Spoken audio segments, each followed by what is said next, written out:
যান ও মালের নিরাপত্তা চেয়ে বরিশালের দক্ষিণ ও পশ্চিমাঞ্চলের 15টি রুটে বাস ধর্মঘট শুরু করেছেন পরিবহন শ্রমিকরা।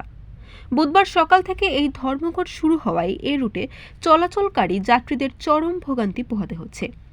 একটি অপ্রীতিকর ঘটনার জেরে মঙ্গলবার বিকেলে বরিশালের রূপাতলী বাসস্ট্যান্ড এলাকায় ঝালকাঠি, পটুয়াখালী ও বরগুনার 3টি গাড়ি, 3টি মোটরসাইকেল ও শ্রমিক ইউনিয়নের কার্যালয় ভাঙচুর করার প্রতিবাদে এ ধর্মঘটের আহ্বান করেন শ্রমিকরা।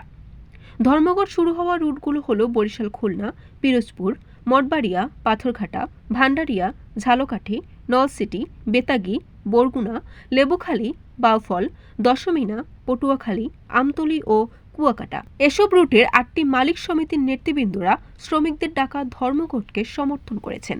এর পূর্বে মঙ্গলবার দিবাগত রাত 12:15টার দিকে শ্রমিকরা এ ধর্মঘটের ঘোষণা দেন। এর আগে বিকেলে বিএম কলেজের রাষ্ট্রবিজ্ঞান বিভাগের এক ছাত্রী বরিশাল ঝালকাঠি সড়ক পথে একটি বাসের হেলপারকে হাফ ভাড়া নিতে বললে চালকের সহযোগী হাফ ভাড়া না নিয়ে ওই শিক্ষার্থীর সঙ্গে খারাপ আচরণ করেন। খবর পেয়ে বিএম কলেজ শিক্ষার্থীরা রূপাতলী বাস টার্মিনালে গিয়ে বিক্ষোভ করেন। এ সময় দফায় দফায় ধাওয়া পাল্টা ঘটনা ঘটেছে।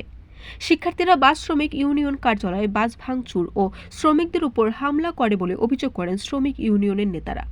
অপরদিকে শ্রমিকদের হামলায় 3 শিক্ষার্থী আহত হয়েছেন বলে জানিয়েছেন শিক্ষার্থীরা। এই ঘটনার পর রাতে প্রায় 3.5 ঘন্টা সড়ক অবরোধ করে বিক্ষোভ করেন শিক্ষার্থীরা। পরে প্রশাসনের ঊর্ধ্বতন কর্মকর্তাদের হস্তক্ষেপে পরিস্থিতি নিয়ন্ত্রণে আসে।